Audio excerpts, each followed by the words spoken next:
Dota 2's 2025 Fantasy Challenge and TI predictions lock in about 48 hours for the first phase of play at TI. In this video, I'm going to explain these two systems and how they work, do my best to give you a guide for making your own fantasy team, and show you what my TI predictions are going to be. So if you aren't into following the Dota 2 pro scene, I'll do my very best to at least help you get some kind of average or above average score, and give you all the tips I can for building your fantasy team in the best way with this overwhelmingly complicated system, and show you what all of the other people on my Discord are picking for their TI predictions as well, to hopefully give you some better insight into which teams people actually expect to perform well this year. With all of the rewards being linked to these two activities that many players have no understanding of, you really need to understand how they work and how they're being scored. So there are 4 different quadrants which are being assessed, which is the Road to TI's Fantasy Challenge and then the tournament predictions, and those 2 events are broken up into one half each, one for the Road to TI and one for the main event. The Road to TI locks in 3 days time, so don't forget to lock in your predictions and enter your fantasy team after you watch this video if you haven't already. I'm going to start with the predictions and then explain the fantasy team mechanics and give you the best tips I can without asking you to pay for some random calculator through Telegram. If you aren't interested in predictions and just want to see the fantasy tips and tutorials, skip to this timestamp on the screen or use the chapters in the video. I'd really appreciate it if you could leave a like on the video if you enjoy Dota content about cosmetics. I don't ask for donations for weird calculators or accept gambling sponsorships, so it would mean a lot if you could subscribe to the channel, leave a comment down below to join the discussion, maybe drop your predictions in the comments section, or just ridicule mine as well. And check out the Discord link in the description down below because there's a giveaway available right now which is free to enter and is for a bugged Dota 2 item, which is a rare Courier with a bugged gem slot, meaning the Courier was never meant to be unusual but has a glitched unusual gem. As far as I can tell, this is the first giveaway ever in Dota 2 for a bugged item. Check the link below to enter the giveaway. So on the predictions, there are 16 possible places that you can earn points in the first prediction phase. This is how the scoring works, and you'll notice that the amount of points you get per prediction that you get correct increases massively at around 6. You get nearly 300 points per prediction at that point, and the last 4 are somewhat similar. But my point here is that this specific prediction table, you really want to try and hit above 8 correct predictions. So the ones you really want to focus on are these 2 big blocks of 5 predictions that you get that are pretty vague, which are the elimination round winners and the elimination round losers. On the extremes, you're going to have a lot of difficulty deciding which team is going to completely crash out or dominate utterly. So do your best to pick the teams that have or have not been performing in the last couple of months, especially on this patch and with their current rosters. The format this year for the Road to International is slightly different, and it means that teams with similar performances are being played against each other. But what you really should focus on with these predictions, like I said, are who is going to be the elimination round losers and winners, because these can be relatively simple. Who attends TI is either a direct invite or a regional qualifier. Typically, the qualifying teams don't necessarily perform as well. I want to point out again, I'm not telling you just to copy these predictions, but I'm just explaining how I've come to these conclusions, and I'm also going to show you the predictions that others have picked on my Discord. I've chosen Wildcard as the unvictorious team, who I think are going to get absolutely crushed, whereas others have picked Nemesis, because in the qualifiers, Nemesis played Boom Esports and they beat them, while Boom qualified in the lower bracket of that tournament as well, whereas Wildcard qualified in the North American region, which didn't really have any firm competition, and as a team, those players don't really have a great history against anybody else in Tier 1. So for most people, they think it's pretty locked in that either Wildcard or Nemesis will be the bottom 2. Yakult Bros also was recently added to TI after Gaming Gladiators dropped out, so people are pretty confident that they're going to be in the lower part of these predictions as well, so those 3 are probably the ones you want to have in your bottom tier. Whether you put them in the unvictorious section that goes 1 and 4 or 0 and 4 is up to you, but those are pretty safe to be in that area. The next 5 teams that you think will be elimination round losers are the key part of these predictions here. This is what I've chosen. I've picked Boom because they lost to Paravision, Tundra, Extreme Gaming, and Nigma recently, only in July, and they are only in TI from the same qualifiers as Nemesis, so they are pretty safe to be on the bottom half of your predictions in my opinion. Heroic, Na'Vi, BetBoom, and Extreme Gaming are my last picks of the bottom half because of their recent performances against similar teams. Me putting BetBoom here is definitely a personal preference as well. They've had some good performances, maybe they could swap with maybe Nigma in this prediction, but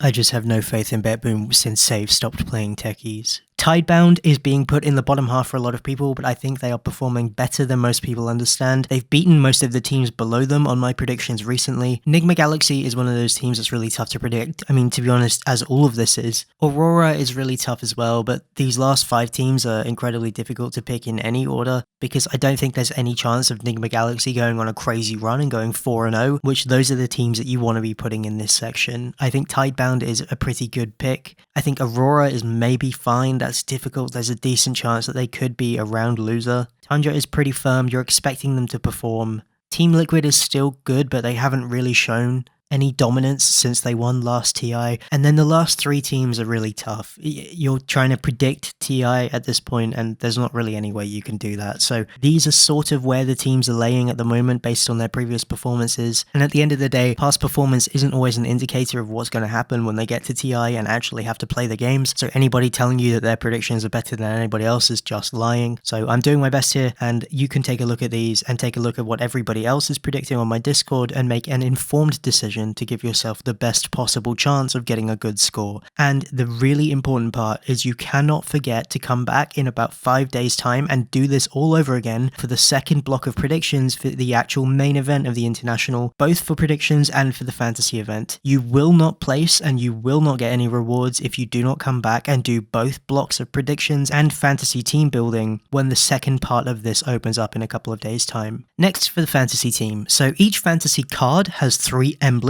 which are these stat-based percentages. Something to note for the fantasy challenge before I get into this is that it currently looks like the stuns stat is massively overtuned. Previous years it was 15 points per second of stun, and this year it's 128. It's speculated that this is an error and Valve included a dot in the wrong place and it might be 12.8 instead of 128, but I took it anyway and focused on getting stuns for my support card, hoping that this isn't changed and could later turn out to be 12.8 points instead of 128. But as it stands, this is massively overpowered, so if you can get it, you should take it for the green stat. So the way this works is that you select one of your 3 fantasy cards, and that's how you decide which card will be affected by the roll button that you choose. So you want to select one and then try to get the best emblem stat that you can. Stats are those stuns, Roshan kills, etc. Next, there are emblem qualities, which is your emblem level basically. Those are the levels which are 1 through 5 and give you a bonus based on that number. Finally, there are emblem traits, and traits are the bonuses you have underneath the levels, which are a bit more complicated to understand. So you want to try and prioritize rolling the emblem stats for each roll card first. Once you have a couple of decent stats for each card, then you want to try and level them up and get some decent traits to level on top of them. Like I mentioned, I prioritized the stuns, but historically I'm going to explain which of the emblem stats are best for each color of each roll. So for the red emblem on your core player card, you want to try and get the creep score stat. If you can't get that, you want kills or towers or GPM, which are better than the rest. For the green emblems, you want to prioritize stuns, which is better than team fights, and if you can't get either of those, Tormentor is the next best. For your mid card and the red emblem, you want to focus creep score, which is better than GPM, which is better than kills, which is better than deaths. For your green emblems, stuns again if you can get it, then team fight, then Tormentor, that's for your mid card. And for your blue emblem on your mid, nothing beats runes, everything else is bad. Watches taken is the next best that you can get, but it's still not very good. You want to get the runes taken for your mid card. For your support card and the blue emblems, wards is the best, just avoid runes, and smokes isn't very good either. For your green emblems, you want to get stuns if you can get it, then team fight, then couriers, but avoid Roshan and avoid first bloods. When you're actually rolling, randomly increasing one quality is always the best option that you can get. Randomly increasing 2 qualities and reducing 1 is only good if you don't have a really high level on your card already, because dropping your quality doesn't necessarily mean it will drop by 1, it could reduce your level 5 to a level 1, so don't pick that option if you have a high value on your card already. As for titles, you really want the octopus suffix, the rest you can pick based on what you think makes sense, but take the octopus over everything else. Once you've done your best rolling, Baidoodle has made a 2025 calculator for choosing the best player of your stats.